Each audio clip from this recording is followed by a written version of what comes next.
Welcome to the AI for Interior Designers podcast, where creativity meets cutting edge technology. In each episode, we dive deep into the world of artificial intelligence and explore how it's revolutionizing the interior design industry. From AI-powered design tools to the latest trends and innovations, we've got you covered. So plug in, relax, and let's embark on this exciting journey together. Welcome to AI for Interior Designers podcast. P.S. This intro was written by and voiced by AI to sound like your host, Jenna Gaidusek. Hey everybody, welcome back for episode 24 of the AI for Interior Designers podcast. I'm your host, Jenna Gaidusek, and today I have a special guest, Joe Calise, and he is with us from Sights and Sounds. And I have known Joe for, like a year now? Is that what it is? When we met back in IDS, over a year? Might have been even a little longer. I think we soft met at one of the spring markets, and then and we got to know each other a little better after that. Yeah. So that was, I think, just last year, but I was able to come out and see you all on Long Island this summer for an AI thing with your Long Island chapter. So that was really awesome. And thank you all. You put on such an incredible event. Of all the speaking engagements I've done this year, don't tell anybody, but yours was really awesome. And it was one of my favorites. It was good. It was great having you. And everybody still talks about it. They still talk about how much they learned from it, how much they got out of it. And our members really got a lot out of that. Oh, good. Yeah, it was really fun. You guys did a really great event, so thank you. But Thank you. while I was there, you were bringing me back to the airport. Thank you for that. And we stopped at your store, and you got to show me a little bit of some smart home technology that you have that is somewhat AI assisted, or entirely AI assisted. You'll tell me about that in a minute. But I just wanted to kind of build this connection of what it is your company does and how you work with interior designers, how you work with homeowners, and just all of the smart home and technology features that you work on. So if you wouldn't mind just telling us a little bit about that, that'd be great. Sure. So we always like to say, we always like to explain to people, you're always going to have an electrician, you're going to have a plumber, you're going to have an HVAC contractor. You need to have a technologist, somebody who is an integrator, who's going to integrate all of your technology into a simple, easy to use system for your entertaining, for your daily watching, for anything that's going to be technology related in your home, from your Wi-Fi, your security, your audio, your video, your door locks, and then integrate it into a simple, easy, one app solution. I mean, we see so many people that go into new homes and they have a whole folder worth of apps and they don't remember which one controls their thermostat and which one does the radiant heat and which one does the door lock, and they're opening up their thermostat app to control the door lock, and it's not a pleasurable experience. With the systems that we do it all in one app, and it's all the technology in your home. Wow. Okay, that's awesome. So you're saying all the technology. So let's kind of talk about what that is. So you just said the front doors, your radiant floor heating is included in that. Turning on just lights, that is, I missed getting in. Lights and window treatments. So we always like to set up a home with a sunrise scene, a sunset scene. We always like to have a good night scene. So when you walk into your master suite, primary suite, at the end of the day, you press one button and the entire house shuts down. Primary suite remains untouched, and everything else in the house, the overnight lighting turns on. Landscape lighting may dim, maybe only a couple of lights outside. Window treatments go down. The doors are assured that they're locked. The alarm is on. Everything ties into one. And the sky's the limit, right? If you could think it, we can do it. So if you want to say, when I hit the goodnight button, I want the Wi-Fi to turn off so my kids aren't playing on their devices when they should be sleeping, we could do that too. So It's all a matter of finding, if you could think it, we can do it. This is the fun part of the job, which a lot of people end up forgetting about until the very end. But at the end, when your house is done, your house is complete, you'll remember picking out your tiles and picking out your wall colors, but it was done. You're going to use technology on a daily basis in your home. Yeah. Oh my gosh, that is so mind-blowing, because I'm in the technology space, obviously, right? But I don't even have half of what you just described at my own house. And the way that like, how much time it takes to like shut down the house and everything at night, like I'll walk the perimeter, I'll forget a few things. My husband will come down, he'll lock the doors, he'll lock the cars, he'll do all of those things and set the alarm. And it takes like, a solid 10 minutes. If I could just be like, it's nighttime and press a button on an app, that is amazing. So how are you doing this? Like, is it hardwired systems that you're putting into people's homes? Or So is it like an outlet thing? we try to use hardwired whenever possible. Hardwired Okay. solutions are always going to be your best solutions, but it's impractical to think that you could stay on top of technology and everything could be hardwired. So Okay. fortunately, the products that we use have both hardwired and wireless solutions available. Okay. So take a light switch, for example. We can't run new wires to a lot of parts of the home, but we could take out a light switch, put in one of our light switches, and wirelessly communicate with it, where now it becomes a smart switch and part of your entire system. So Okay. it's a combination of both. When the house is done from the very beginning, when a project is thought about from when it should, from the very beginning, from early on stages, then we Mhm. can do as much as we can hardwired, and it's a much better solution overall. Less maintenance, no batteries to change. Things will be much better in that space when it can be hardwired. Okay. So I do a lot of new construction in Florida. So if I were to like come into a project and say, okay, we want to set this up from the get-go, when do you start bringing in the interior designer? Well, I don't. We don't typically bring in the interior designer unless we're Okay. asked, but Okay, hopefully got the it. interior designer will ask us, or if we're working Hmm. closely with the builder, we may be asked to find an interior designer for the project. And Okay. I always like this. We like to start even with the architect. So Yeah. if the architect actually talks about it to the client, and the client says, "Oh yeah, I want that." Well, geez, Hmm. how that didn't even break ground yet, and that's really the best time because we Okay. need more budgets. Um, we've had a lot of projects where customers were doing everything, and then all of a sudden they found out, oh, it was going to cost over $100,000 to get water from the street because their property was so Mhm. set far back, and then all of a sudden they weren't doing smart lighting. It wasn't good for me, but Yeah. it was good that it was part of the conversation early on, so this way Yep. we knew. So the earlier the better. Okay. Okay. That's good to know just because we've got a process where like I work with an architect, he does up the drawings and then, it kind of comes to me. I work with the client. So probably at that point for me, early, I'd be like, all right, let's start thinking about the technology and the different things that we can start including here. So, okay, that's awesome. And the reason why I ask is because like a lot of us designers, you mentioned like tile and those finishes and making those selections and people do remember that, but it's technology is kind of an afterthought for me and I hate to admit that, but I think even if it is for me, then it probably is for a lot of designers. We're focusing on the pretty, not the technology based. Do you find that? Yeah, it's the pretty and the functional, right? So the Hmm. functional Hmm. part of it is really where you have to think about how is your client living here. Even I always tell designers, even if you're designing a simple living room, okay, you're redoing this living room and you're doing space. Maybe it's an extension. Did you think about the Wi-Fi? Because if the Hmm. client sits in this beautiful new room and they sit on their couch and maybe they didn't want TV, they didn't want audio, but they sit there and they take out their phone and all of a sudden the Wi-Fi doesn't work, that's going to be a problem. They're going to be Yeah. mad at you because you were the one who planned out the project. So I Hmm. always say, just make the introduction to the topic, right? You're Yeah. going to talk to them about HVAC. You're going to talk to them about where the Hmm. outlets are going to go. You're going to talk Yep. to them about the plumbing. Why not introduce the subject of the technology? And then Hmm. you make the introduction to us, and then we take it over from there. You don't have to know Okay. a lot about it. You Hmm. use it every day, right? Because you're in the Hmm. technology space. So you Yeah. don't need to know a lot about what's on the back end, but Hmm. you need to know in your client. You need to know what your client needs to use on a daily basis. Hmm. Mhm. Okay, okay, that's a great start. So when they do have this installed though, and you said that everything's through an app, is this your app and they're paying like a subscription to it? And what is the update? Sorry, this is like a two-part question. What are the updates like as technology quickly changes through that app? So our primary supplier is Crestron. Crestron has a system called Crestron Home, and it is an incredible system because I'll expand on my answer a little bit. We just had an interior designer who absolutely hated her home.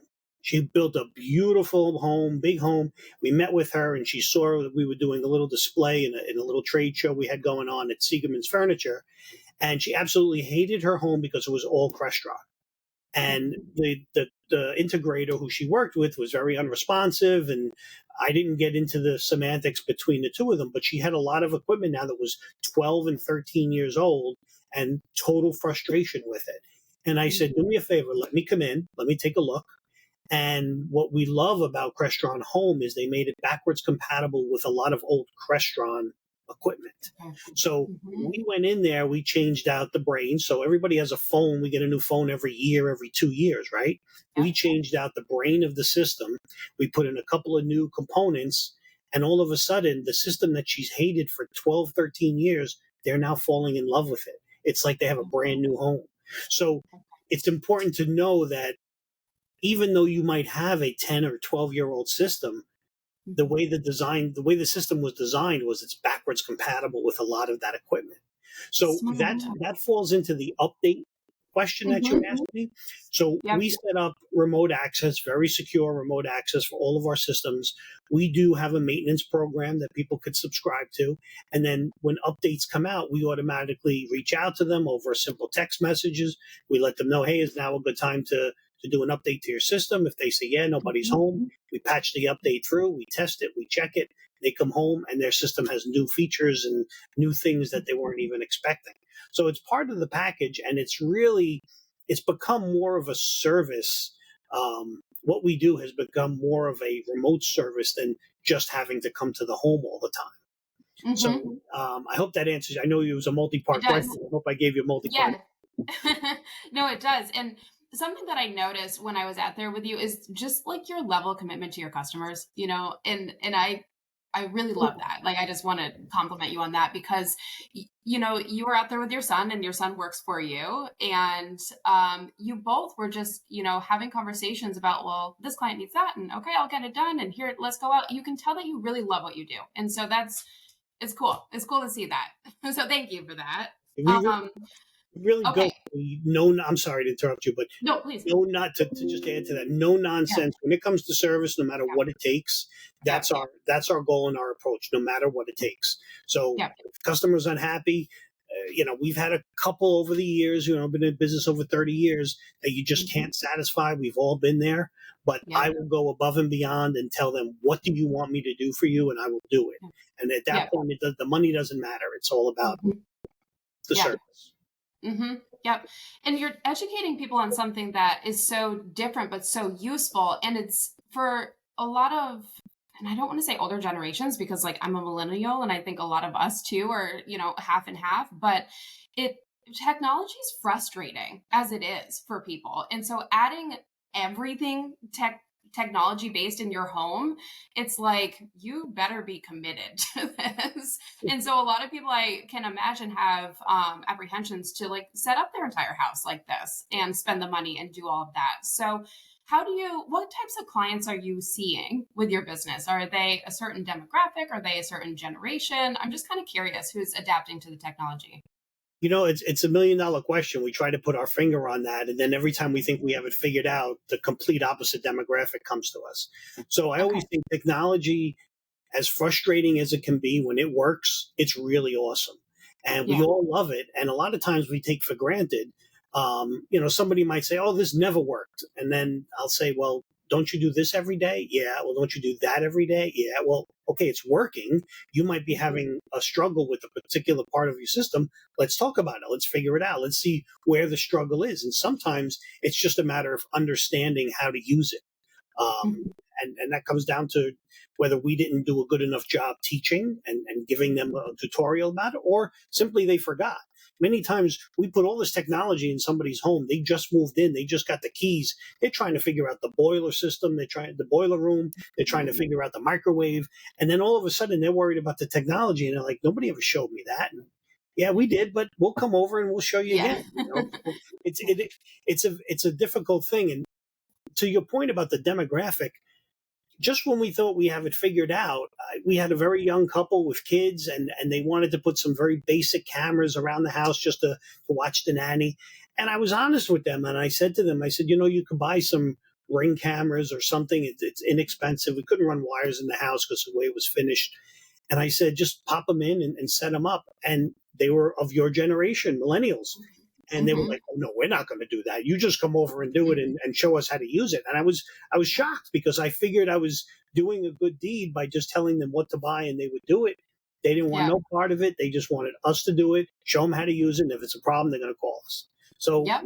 it's a hit or miss. And then we have some older clients who are just so into technology that you would never expect it.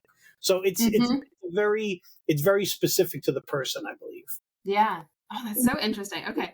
So tell me about the AI systems, like the smart parts of this that you were showing me when we were there.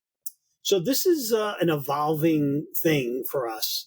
Our systems, restaurant home systems, do work with voice control. We've recently had some additional updates where we could do Siri shortcuts. We could do Mm-hmm. control with Amazon Alexa. And we also use a company called Josh AI. And what's really interesting about Josh is they're the only company you have to pay for their voice subscription service. But what's very interesting is they do not sell your data to anybody. Now, Mm-hmm. we all worry, yeah, sure they don't, but going into an agreement where they're not selling your data. So a lot of Mm-hmm. people tell us, I don't want any voice control in my home. And I'm like, why? And they'll say, well, because I'm afraid of it. I'm like, what kind of phone do you have? And it doesn't matter whether I have an Android phone or an Apple phone. It doesn't matter. You're already being listened to. That's how our Right. feeds are done with that. So what I Mm-hmm. like about the Josh AI is while you're paying for it, one, it's a very good system and it integrates really nicely with our systems as well as a standalone, but it doesn't sell your data. So if that's what you're worried about, and we're all a little worried about AI right now because it's the unknown, Yep. there's a solution for people. Okay. Okay. That's awesome. So what does Josh do? So Josh is kind of like a Siri for your house. So Josh will integrate with a lot of things that are on your network already. So take a Crestron home system, right? If we do a Crestron home system with lighting and shades, those things aren't on your network per se. They're on the Crestron network. So Josh couldn't talk to them directly, but Josh could tell Crestron what to do.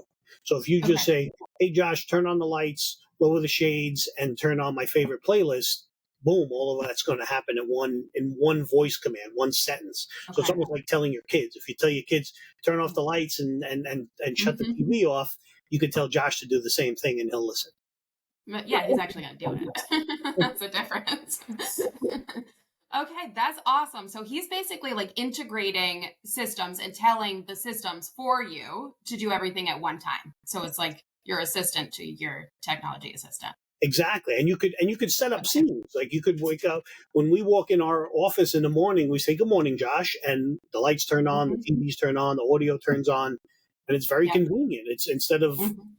our office manager having to walk around and turn everything on, everything is done for her. And she sits at her desk and she goes right to work. Yeah. And that's what you guys showed me. And I was like, this is awesome. We need to talk about this and tell more people. So you are in New York and you live on Long Island. So who do you service? Like who can reach out to you if they have any questions, if they're listening to this? What's the best way to get in touch with you? So I am also a part of the IDS Interior Design Society National Board. And I do that because I want people to know that nationally we are available. We have done projects in Florida, we've done projects in Bahamas, we've done private aircraft, we've done luxury motor yachts. So Okay. we will go where the projects take us. A lot of our clients have left New York during the whole COVID pandemic, and they called us and asked us if we would follow them and help them. And we've figured out how to do a good platform where it's not overly expensive for the client, and we could still service them from out of state. Most of what we talked about before about the remote serviceability, we can do if somebody gets a new Apple TV or a new Blu-ray player and they need us to swap it out. One, we call on some local talent that we have a lot of people that we know across the country. Or if we have, we get on a plane, we go, we take care of it, and then we come back. Yep. So we Yep. service anywhere. And I always encourage people, even if it's just for the conversation, if you already have somebody you're going to work with, you're an interior designer, but something doesn't sound right to you, or if you just want to bounce it off of us, please do so. Just reach out to us. Hometheater.biz is our Okay. website, and it's very easy to, we have multiple ways you could get in touch with us. Okay. Perfect. Did not know that you do stuff outside of New York. So now I'm going to talk to my architect and builder. And we'll see if we can at least introduce that, early on as people are trying to like buy their new spec home. I think that would be a good part for like the realtors to bring in, just to build it in. Okay. Last question. Do they build it in for new construction into like the cost of the home, or is this an added feature, or is that a random question? It can be done. Most of our clients end up dealing directly with us, which we prefer. Okay. It just avoids, we just had a builder that we worked with, and he was very close with the homeowner, and he wanted to explain everything to them. And I said, please let me get on a phone conversation. We had a quick little story. We had a little phone conversation. He was explaining to him about the lights and the shades. And when we got off the phone and the customer got off the phone, it was just him and I said, I think I know less about lighting control now than I did before because you explained it. I said, you did so well. Please introduce the technology and let me do my job. I'm not going to tell you how to build a wall. Please don't explain the lighting system to the client because he just didn't do a very good job at it. Yeah. And I mean, I wouldn't even attempt that. Like, you're right here. You can say it. All right, cool. Well, thank you so much for being on. Like, this was such an awesome topic. And you're going to be in Santa Fe at IDS? I am looking forward to it. See you in Santa Fe. Yeah, I'll be speaking this year. So if you haven't already registered, is registration still open? Can I say that right now? It's still open, but it's getting close to closing. It is coming getting close. very quickly. Yeah, because it's in a month from when we're recording this right now. We're recording this August 28th. So if you are going out to Santa Fe, hope to see you guys there. I'll be speaking. Looking forward to seeing you, Joe. And I mean, these conversations, I'm sure we're going to have more of them over cocktails probably while we're out there. But love talking about this. Thank you so much for being here. Really appreciate it. Thanks for having us. Thanks. Thanks for listening to today's episode of the AI for Interior Designers podcast.